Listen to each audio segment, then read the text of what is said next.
এবার অন্তর্বর্তী সরকারের আইন উপদেষ্টা আসিফ নজরুলের কার্যালয় ঘেরাওয়ের সিদ্ধান্ত নিয়েছেন সমন। বিতর্ক যেন পিছু ছাড়ছে না অন্তর্বর্তী সরকারের আইন উপদেষ্টা আসিফ নজরুলের।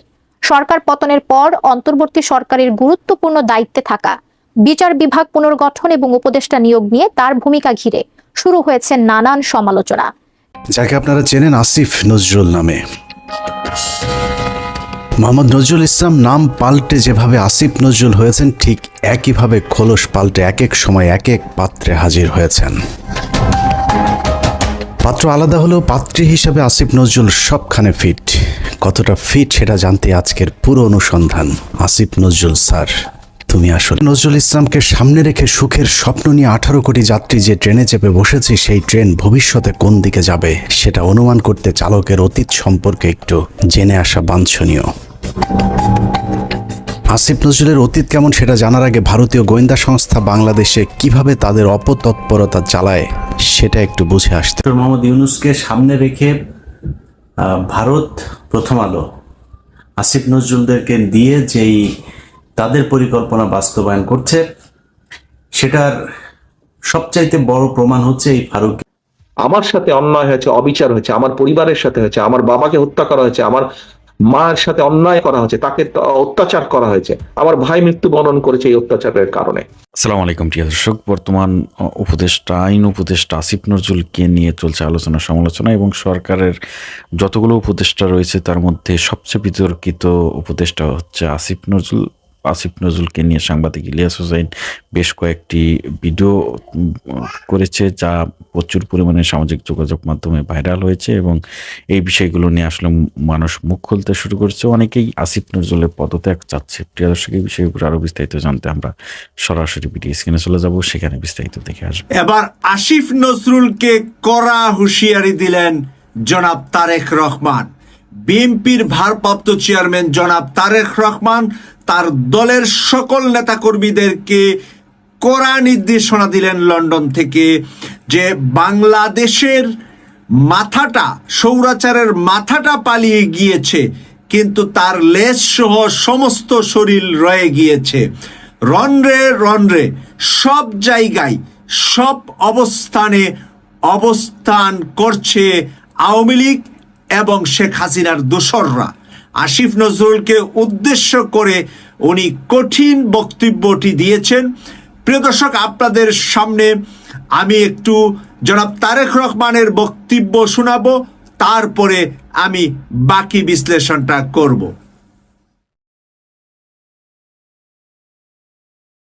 লোকগুলোকে দমন করতে হবে, আপনাদের শক্ত হাতে সেই লোকগুলোর বিরুদ্ধে আপনাদেরকে ব্যবস্থা নিতে হবে। কেন নিতে হবে, কেন আপনাদেরকে এই কথাটি বলছি? অনেক ষড়যন্ত্র শুরু হয়েছে, যেটি যে বাংলাদেশের বিরুদ্ধে, বাংলাদেশের স্বাধীনতার বিরুদ্ধে, সার্বভৌমত্বের বিরুদ্ধেও ষড়যন্ত্র অব্যাহত রয়েছে, থেমে যায়নি। স্বৈরাচার পালিয়ে গেছে, স্বৈরাচারের মাথা পালিয়ে গিয়েছে, কিছু কিছু ছোট ছোট মাথাও পালিয়ে গিয়েছে, কিন্তু লেজ শরীরের অনেকাংশ অবশিষ্ট রয়ে গিয়েছে। তারা কিন্তু ভিতরে ভিতরে ষড়যন্ত্র করছে। কাজে আপনাদেরকে এই ব্যাপারে অ্যালার্ট থাকতে হবে। ষড়যন্ত্রের অংশ হিসাবে আমাদের ভিতরে অনেক এজেন্ট ঢুকিয়ে দিয়েছে, এইগুলা ব্যাপারে।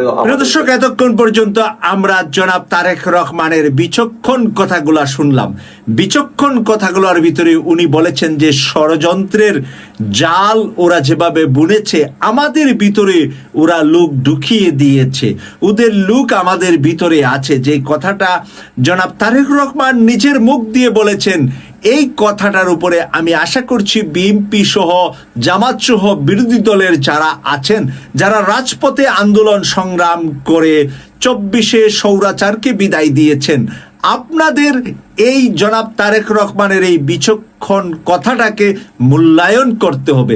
তারেক রহমান সাহেব একা বাংলাদেশের মালিক নয়, বাংলাদেশের মালিক বাংলাদেশের 18 কোটি মানুষ। এবারের 18 কোটি মানুষের যৌথ সংগ্রামে, যৌথ আন্দোলনে তারেক রহমান সাহেব, জামাতের আমির, বিভিন্ন রাজনৈতিক দলের নেতৃবৃন্দের বক্তব্যের ভিতরে আপনারা জেগে উঠেছিলেন।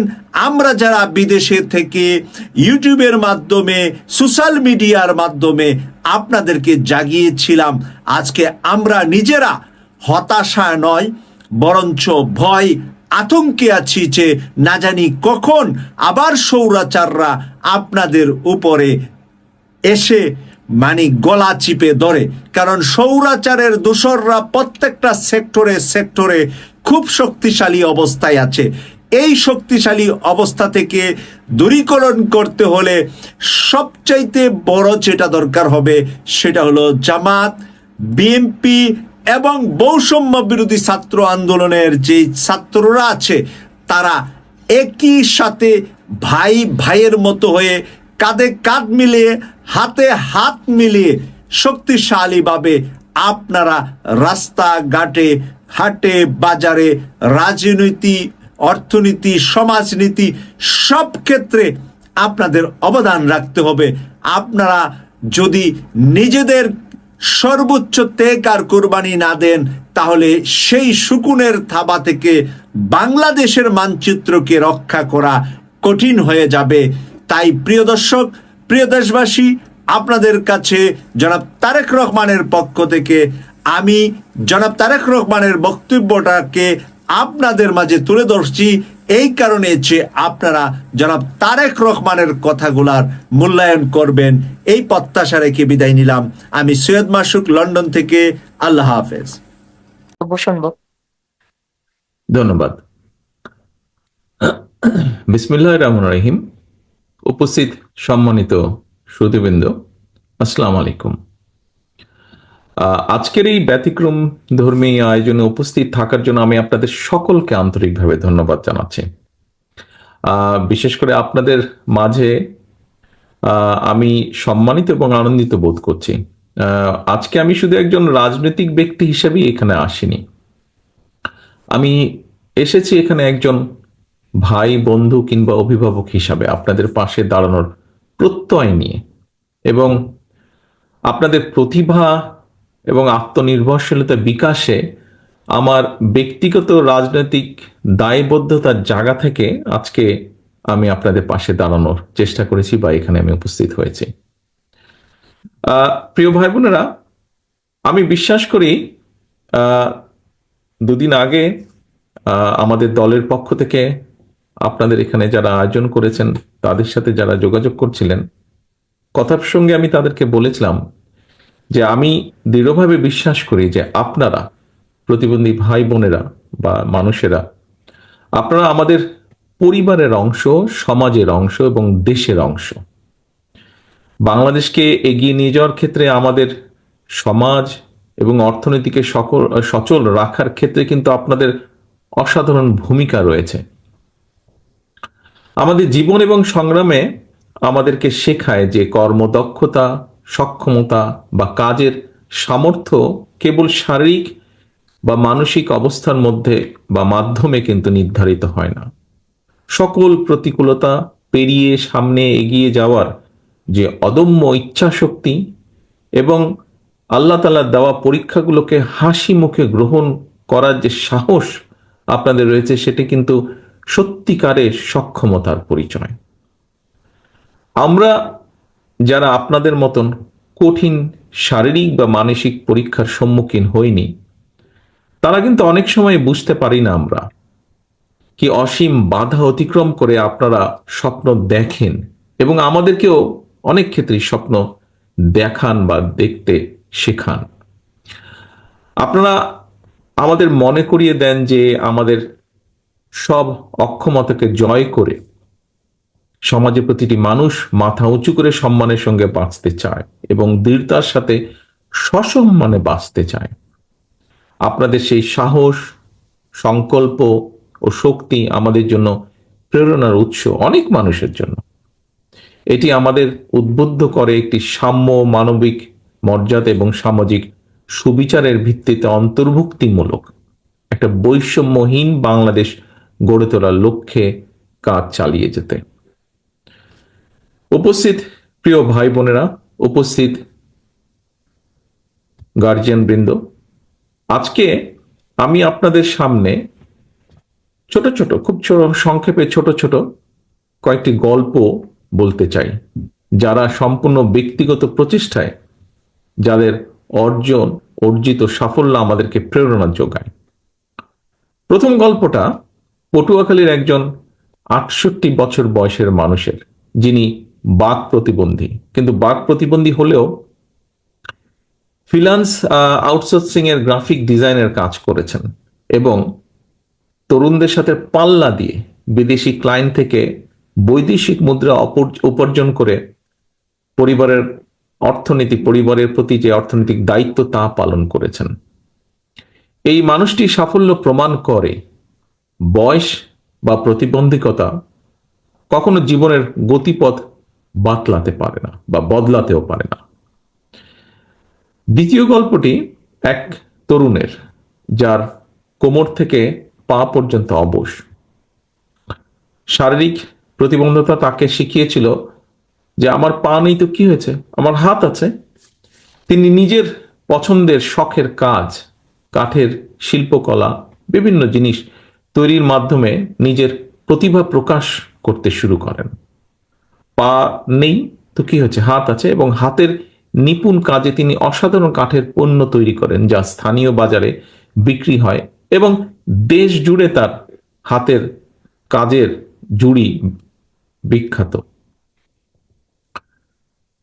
প্রিয় ভাই বোনেরা, তৃতীয় গল্পটি মৌলভীবাজারের একজন দৃষ্টি প্রতিবন্ধী তরুণের, যিনি চা বাগানে এক শ্রমিকের সন্তান।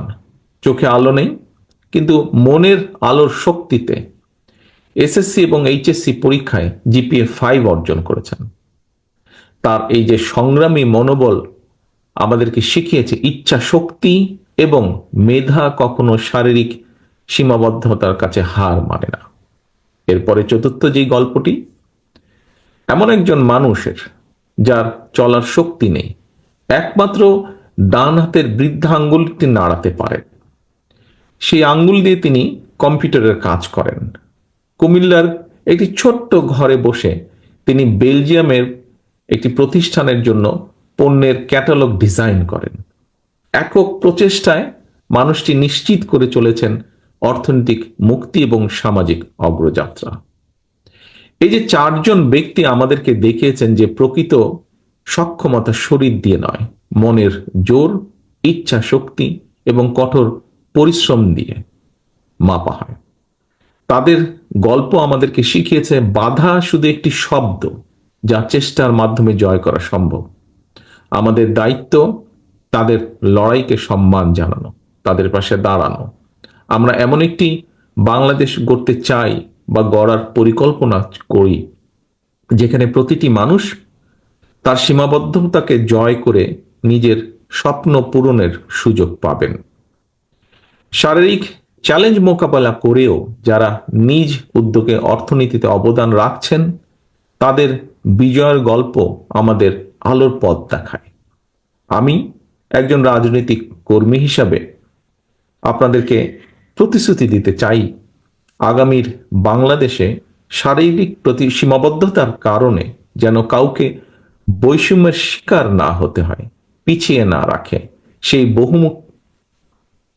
সেই বহুমুখী উদ্যোগ নিয়ে জীবন যুদ্ধে বিজয়ের অজস্র প্রেরণাদায়ী গল্প সৃষ্টি করা হবে। একসাথে কাজ করে আমরা একটি সমাজ গড়ে তুলতে চাই, গড়ে তোলার পরিকল্পনা করি, ইচ্ছা রাখি, প্রত্যাশা রেখে, যেখানে প্রতিটি মানুষ তার পূর্ণ সম্ভাবনায় পৌঁছতে পারবে ইনশাল্লাহ। প্রিয় ভাই বোনেরা, গত 16 বছর ধরে আমরা এমন একটি বাংলাদেশে বসবাস করেছি যেখানে আমাদের প্রাপ্য নাগরিক অধিকার বা স্বাধীনতা একে একে কেড়ে নেওয়া হয়েছে। সমাজের প্রতিটি শ্রেণী ও পেশার মানুষ রাষ্ট্রীয় সহায়তা থেকে হয়েছেন বঞ্চিত এবং আপনারাও তার ব্যতিক্রম নন। এর ফলে আপনাদের জীবনের মান উন্নয়ন প্রয়োজনীয় পদক্ষেপ গ্রহণ করা হয়নি, যা ব্যক্তিগতভাবে আমি অনুভব করি। আমি আপনাদের এতটুকু বলতে চাই, আমি এবং আমার দল, একটু আগে মহাসচিব সাহেব ওনার বক্তব্যে উল্লেখ করেছেন, বাংলাদেশ জাতীয়তাবাদী দল বিএনপি জনগণের সমর্থনে রাষ্ট্র পরিচালনার দায়িত্ব পেলে আমাদের সর্বোচ্চ চেষ্টা থাকবে, আমরা সবসময় আপনাদের পাশে থাকব। আমি বিশ্বাস করি আমি বিশ্বাস করি আপনারা কেউ প্রতিবন্ধী নন, বরং আপনারা সকলে বিশেষভাবে সক্ষম নাগরিক। আপনাদের প্রত্যেকের রয়েছে অসীম সক্ষমতা। নির্বাচিত বিএনপি সরকার নিশ্চিত করার চেষ্টা করবে অবশ্যই দেশের অন্যান্য সকল নাগরিকের মতন আপনাদের নাগরিক অধিকার ও সুযোগ সুবিধা সঠিকভাবে এবং সমানভাবে পৌঁছে দেওয়ার। আপনাদের চিকিৎসা, শিক্ষার সুযোগ, চাকরির ক্ষেত্রে সমান সুযোগ এবং দেশের প্রতিটি স্থাপনা ও যাতায়াত ব্যবস্থাকে আপনাদের জন্য অ্যাক্সেসেবল করে গড়ে তোলার সর্বোচ্চ চেষ্টা আমাদের থাকবে। আজকে আপনাদের এখানে যারা বক্তব্য রেখেছেন তার থেকে আমি উপলব্ধি করছি যে আমাদের হয়তো মনে হয় বাংলাদেশের আমার যেটা মনে হয়েছে আপনাদের যারা বক্তব্য রেখেছেন সকলের কথা থেকে, আমাদের এই মুহূর্তে বাংলাদেশে অনেক কিছুই এখনো আপনাদের জন্য ফেয়ার নয়। অনেক জায়গায় আপনাদের অ্যাক্সেস দেওয়া হয় না, প্রয়োজনীয় সুযোগ সুবিধা থেকে বঞ্চিত করা হচ্ছে এবং হয়তো উপেক্ষিত হয় আপনারা অনেক ক্ষেত্রে। আপনাদের এই অনুভূতিগুলিকে আমি গভীর শ্রদ্ধা ভরে স্মরণ করছি এবং এগুলো সমাধানে আমরা আমাদের দলের থেকে অঙ্গীকারবদ্ধ। নতুন আইন প্রণয়ন, বিদ্যমান আইনের সঠিক বাস্তবায়ন, বরাদ্দকৃত অর্থের পরিমাণ বৃদ্ধি কিংবা সেই অর্থের সুষম বন্টন, যেভাবেই হোক আমাদের চেষ্টা থাকবে আপনাদের অধিকার ও সুযোগগুলোকে নিশ্চিত করার। আমাদের লক্ষ্য, আগেই বলেছি, এমন একটি বাংলাদেশ গড়ে তোলা যেখানে প্রত্যেকের জন্য সমান ন্যায্যতা এবং একটি ফেয়ার শেয়ার নিশ্চিত করা। এবং সেই লক্ষ্যেই কিন্তু আমাদের সাথে আপনাদের আজকের এই মত বিনিময় অনুষ্ঠান। আমাদের প্রতিশ্রুতি হলো বিশেষ চাহিদা সম্পন্ন ব্যক্তিদের জীবনের মানোন্নয়নে দৃঢ় পদক্ষেপ গ্রহণ করা, যার ভিত্তি হবে অর্থনৈতিক স্বাবলম্বিতা, সামাজিক সক্ষমতা এবং মানবিক মর্যাদা নিশ্চিত করা। আমরা একটি স্বতন্ত্র, যেটি আমাদের চিন্তার মধ্যে আছে, একটি স্বতন্ত্র অধিদপ্তর প্রতিষ্ঠা করার উদ্যোগ নেওয়া, যা প্রতিবন্ধী ব্যক্তিদের, প্রতিবন্ধী ভাইদের, বোনদের জন্য সুনির্দিষ্ট কার্যক্রম পরিচালনার পাশাপাশি বিভিন্ন মন্ত্রণালয় বা বিভাগের কার্যক্রম সমন্বয় করবে। এখানে বেশ দু একজন বক্তা উল্লেখ করেছেন, প্রসঙ্গক্রমে আমিও বলতে চাই যে আপনাদের অনেকেরই হয়তো জানা আছে যে 2001 সালে তৎকালীন বিএনপি সরকার, দেশনেত্রী খালেদা জিয়ার সরকার, বাংলাদেশে রাষ্ট্রীয়ভাবে প্রতিবন্ধীদের ভাতা প্রদান শুরু করেন। যদিও পরবর্তী সেই সরকার সেই ভাতাকে দ্রব্যমূল্যের ঊর্ধ্বগতির সাথে সামঞ্জস্য না রেখে শুধুমাত্র তাদের দলীয় কর্মীদের মাঝেই বিতরণ করে লুটপাট করে নিয়েছে। অর্থনৈতিক বাস্তবতার সাথে সামঞ্জস্য রেখে আমরা প্রতিবন্ধী ব্যক্তিদের বা ভাই বোনদের জন্য ভাতার পরিমাণ বাড়িয়ে, যার একটি দাবি এখান থেকে এসছে, বাড়িয়ে তা ন্যায্যভাবে পুনর্নির্ধারণ করতে চাই আমাদের পরিকল্পনার ভিতরে। নিবন্ধন প্রক্রিয়াকে সহজ ও স্বচ্ছ করার লক্ষ্যে আমরা সমাজ কল্যাণ, স্বাস্থ্য, প্রাথমিক ও গণশিক্ষা মন্ত্রণালয়ের মধ্যে সমন্বিত উদ্যোগ গ্রহণ করতে চাই, যাতে একজন প্রতিবন্ধী ব্যক্তি সামাজিক সুবিধা থেকে না বাদ পড়েন। প্রিয় ভাই বোনেরা, দেশে কিছু প্রাইভেট অর্গানাইজেশন শারীরিকভাবে প্রতিবন্ধী মানুষ যারা, তাদের নানা ধরনের ট্রেনিং প্রদান করেন।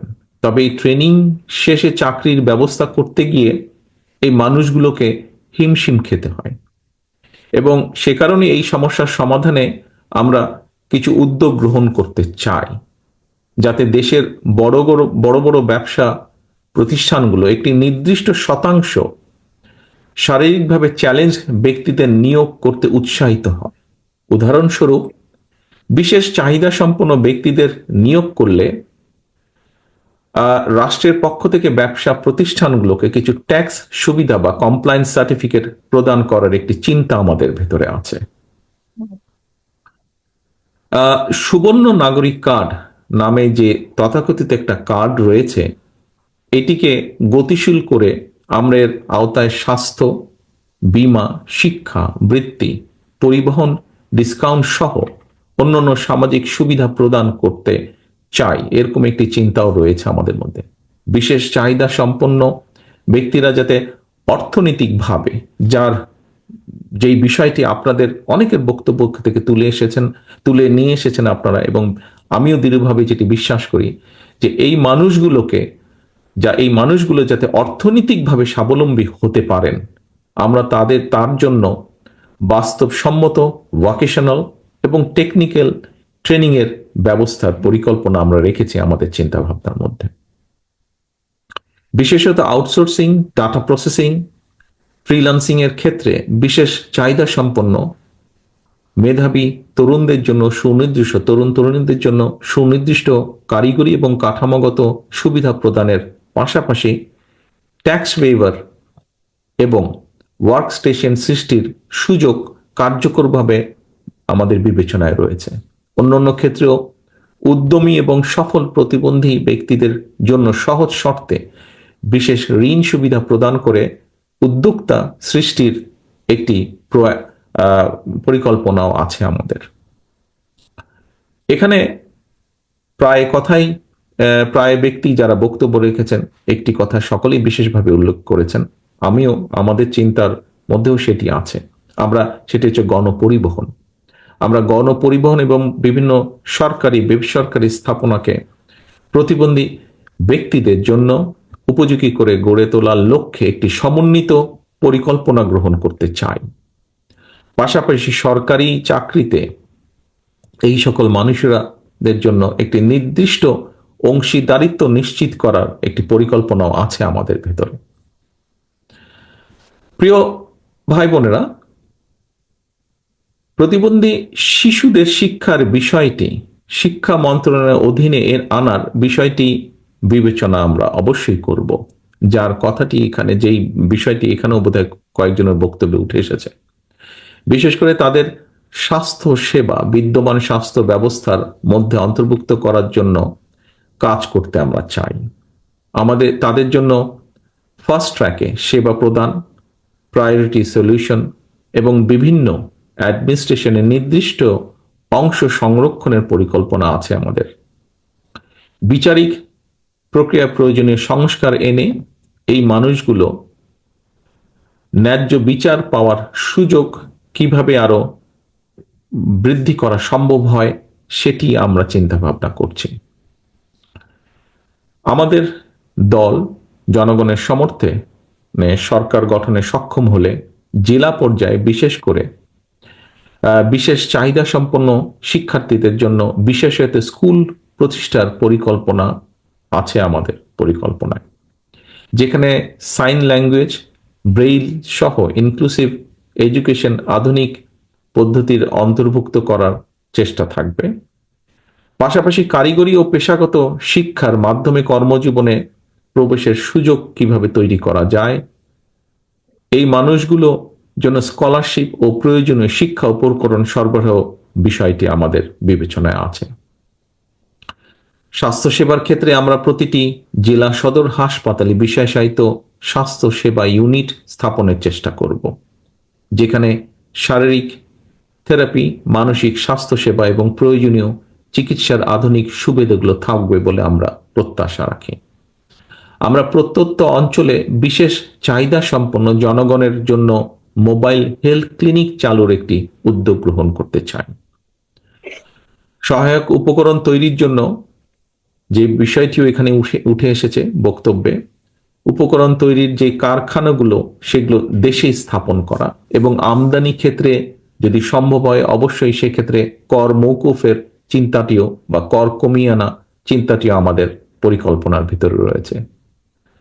গুরুতর প্রতিবন্ধী ব্যক্তি, তাদের জন্য নিবিড় পরিচর্যার একটি বিষয় আছে, বিশেষ করে এলডারলি পার্সন যারা এই ধরনের। আমাদের অন্যতম একটা লক্ষ্য থাকবে বিশেষ চাহিদা সম্পন্ন শিশুদের সুপ্ত প্রতিভা বিকাশ নিশ্চিত করা।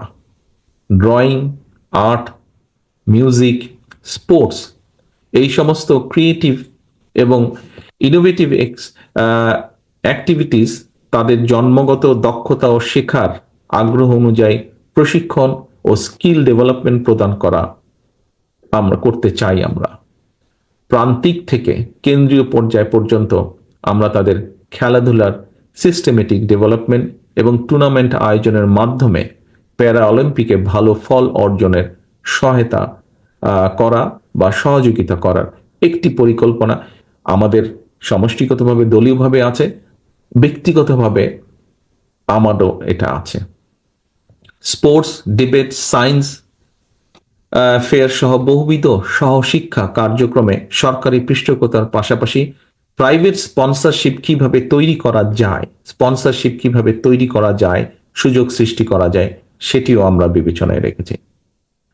প্রিয় সুধীবৃন্দ, আমরা বিশেষ চাহিদা সম্পন্ন ব্যক্তিদের জন্য একটি মর্যাদাপূর্ণ, সক্ষম এবং সমৃদ্ধ সমাজ গড়ে তুলতে চাই। আমি ও আমার দল বিএনপি উপলব্ধি করি আমরা আপনাদের সমস্যা ও কষ্টগুলো বাস্তব এবং গভীর। আপনাদের মনে রাখতে হবে, এই বাস্তবতায় আপনারা একা নন। আমরা সবসময় আপনাদের পাশে আছি, আপনাদের পাশে ছিলাম, ইনশাল্লাহ আপনাদের পাশে আমরা থাকব। কারণ আপনাদের প্রতিবন্ধকতা আমাদের সবার প্রতিবন্ধকতা। আমি ব্যক্তিগতভাবে বিশ্বাস করি, আমরা সকলে বিশ্বাস করি, আপনাদের পেছনে রেখে আমরা কখনো এগিয়ে যেতে পারবো না, আর এগোতেও আমরা চাই না। আমরা সবাই মিলে একসাথে যে গণতান্ত্রিক বাংলাদেশ গড়ে তুলব, সেটি হবে সবার জন্য ফেয়ার, সবার জন্য ইনক্লুসিভ, সবার জন্য বসবাসযোগ্য এবং সবার জন্য উপভোগ্য যেন হয়। আসুন আমরা সবাই মিলে একটি গণতান্ত্রিক বাংলাদেশ গড়ে তুলি, যার ভিত্তি হবে বৈষম্যহীন, অন্তর্ভুক্তিমূলক এবং উদার তান্ত্রিক সমাজ নির্মাণ। আপনাদের কল্যাণ এবং সাফল্য আমাদের অগ্রাধিকার। আল্লাহ হাফেজ। বাংলাদেশ জিন্দাবাদ। বাংলাদেশ জাতীয়তাবাদী দল জিন্দাবাদ। আসসালামু আলাইকুম প্রিয় দর্শক, আশা করি পুরো ভিডিওটি দেখেছেন এবং বুঝতে পেরেছেন। খুবই গুরুত্বপূর্ণ একটি আলোচনা ছিল এবং আসিফ নজরুলকে নিয়ে বর্তমান সময়ে সবচেয়ে বেশি আলোচনা হচ্ছে, সমালোচনা হচ্ছে, প্রচুর পরিমাণে আলোচনা হচ্ছে যেন আসিফ নজরুলকে খুব দ্রুত সময়ের ভিতরে পদত্যাগ করা হয়। জনাব তারেক রহমানের বক্তব্যেও আমরা দেখেছি যে বেশ কিছু ইঙ্গিতপূর্ণ বক্তব্য দেওয়া হয়েছে যে ফ্যাসিস্ট চলে গেছে, কিন্তু এখনও তাদের যে দোসর, সেই দোসররা এখনও রয়ে গেছে। অর্থাৎ অনেকেই বলছে যে আসিফ নজরুলকে ইঙ্গিত করেই এই কথাগুলো বলা হয়েছে। প্রিয় দর্শক, আপনাদের কি মনে হচ্ছে যে আসিফ নজরুলের পদত্যাগ দরকার কি দরকার না?